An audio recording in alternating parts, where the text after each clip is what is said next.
बात शांति की बात बताकर दहशत फैलाना, ये कोई अच्छी सरकार की परंपरा नहीं है। ये बोले वो आप लोगों को न्याय नहीं करना है कि हम लोग क्या अपने राइट्स में जाए। नहीं, आज तक कभी ऐसी परंपरा रही नहीं है इस प्रदेश की कि मुखिया ना मिले।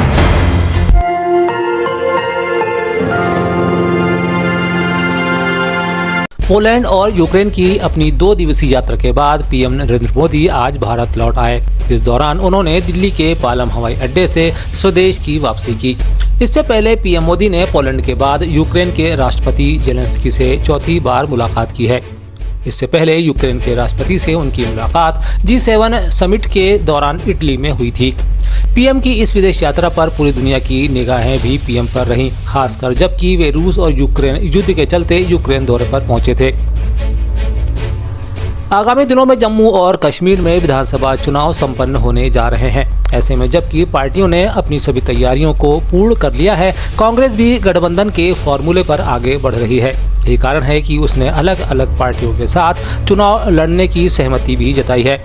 ऐसे में विरोधी पार्टियों ने सियासी तड़का लगाने का काम भी शुरू कर दिया है। ऐसे ही भाजपा के नेता शाहनवाज हुसैन ने कांग्रेस और नेशनल कॉन्फ्रेंस के गठबंधन को लेकर सवाल उठाए हैं। उनका निशाना नेशनल कॉन्फ्रेंस के उस घोषणा पत्र को लेकर है जिसमें नेका ने धारा 370 और 35A को शामिल किया है। बता दें, इससे पहले देश के गृह मंत्री अमित शाह ने भी कांग्रेस से 10 सवालों के जवाब देने की बात कही थी। तब नकवी कहते हैं कि कांग्रेस को जवाब देना होगा कि उनकी प्राथमिकता सहयोगी दल है या देश पहले। कांग्रेस को जवाब देना पड़ेगा। नेशनल कॉन्फ्रेंस कहती है वो 2 निशान मानती है, 2 विधान मानती है। वो धारा 370-35 से वापस लाना चाहती है और कांग्रेस उससे गठबंधन कर रही है। तो कांग्रेस को जवाब देना होगा कि सहयोगी पहले हैं या देश पहले। पूरे देश के लोग जानते हैं कि धारा 370 को मोदी जी ने, अमित शाह जी ने सदा के लिए दफना दिया है। अब वो निकलने वाला खबर से नहीं है। फिर भी झूठे वादे एनसी के लोग कर रहे हैं जो कांग्रेस के सहयोगी। कांग्रेस अपने बातों का, अपने पापों का जवाब तो देगी, लेकिन सहयोगी का जवाब भी उसे देना होगा क्योंकि आपने गठबंधन किया है। उस पर उनकी खामोशी बाद में कुछ नहीं चलेगा। जो 10 सवाल गृह मंत्री जी ने पूछे हैं, उन सवाल का जवाब कांग्रेस को मध्य प्रदेश की राजनीति की तपिश धीरे धीरे केंद्र तक पहुंच गई है। इसका ताज़ा उदाहरण केंद्रीय नेता और कांग्रेस की महासचिव प्रियंका गांधी का वह ट्वीट है जिसे खुद प्रदेश के अध्यक्ष जीतू पटवानी ने रीट्वीट किया है।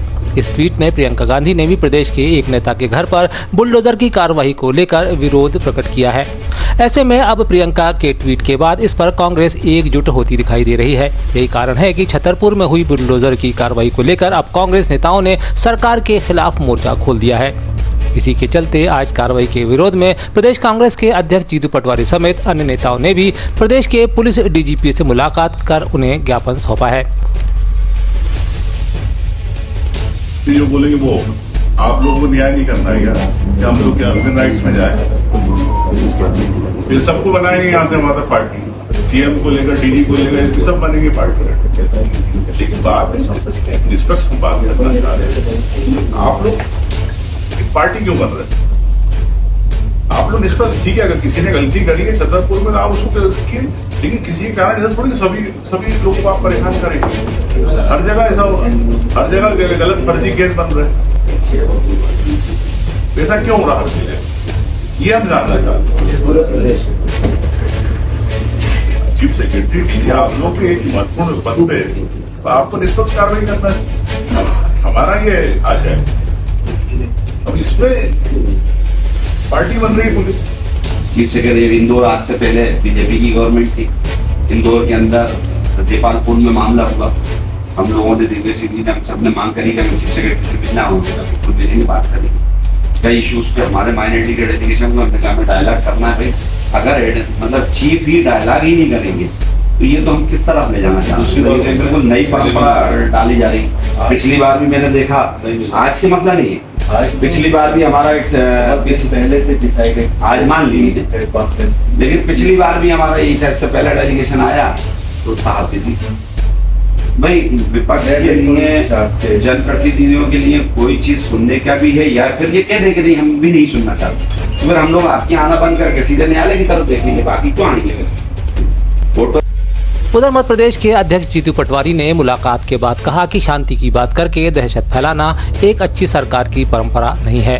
जो व्यक्ति अपराध करता है उस पर उचित कार्रवाई होना चाहिए, लेकिन सर्विस बुक का उल्लंघन करके अनुचित कार्रवाई की भावना न्याय संगत नहीं है। वो नीति संवैधानिक होना चाहिए, इसकी कांग्रेस पार्टी ने कभी विरोध नहीं किया। पर शांति के शांति की बात बताकर दहशत फैलाना ये कोई अच्छी सरकार की परंपरा नहीं है। जहाँ तक प्रश्न है छतरपुर की घटना का, जो अपराधी है उन पर कार्रवाई हो, पर न्यायालय के संविधान के नियमों की का भी तो उल्लंघन न हो। क्या लॉजिक है, क्या कारण है कि जायसवाल का घर गिरा दिया गया उज्जैन में?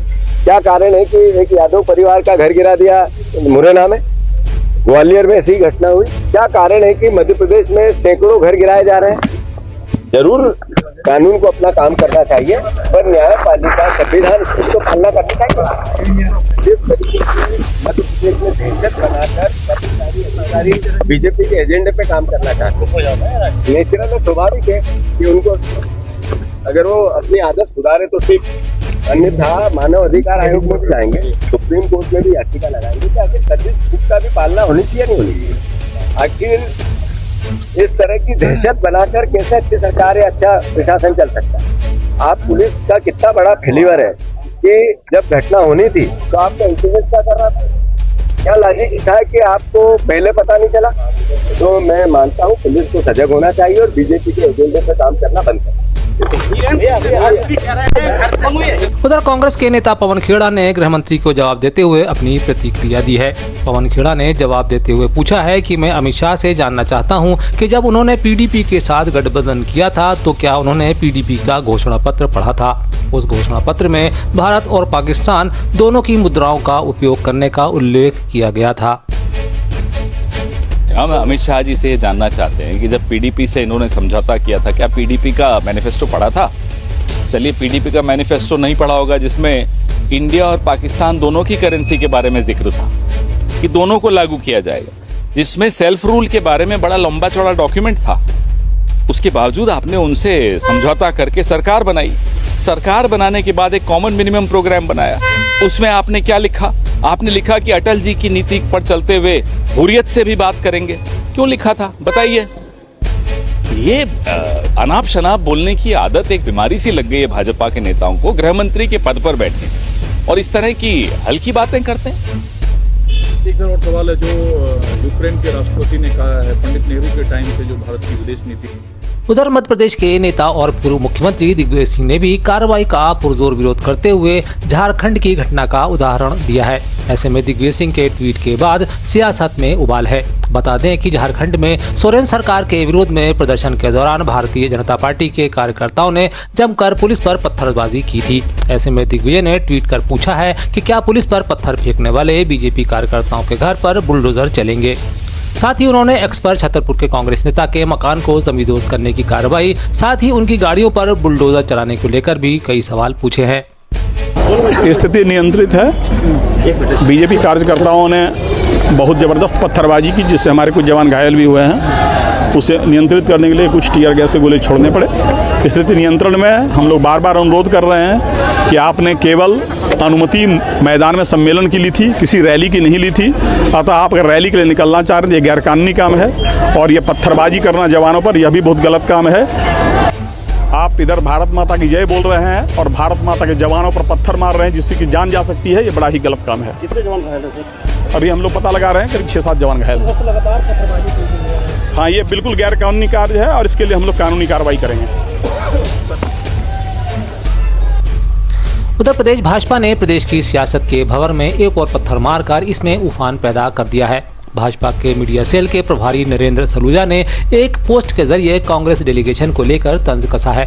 वे लिखते हैं कि इमरान प्रतापगढ़ी आरिफ मसूद ने ऐसा चमकाया कि डरकर जीतू पटवारी पूरी कांग्रेस और को लेकर डीजीपी के पास पहुंच गई है।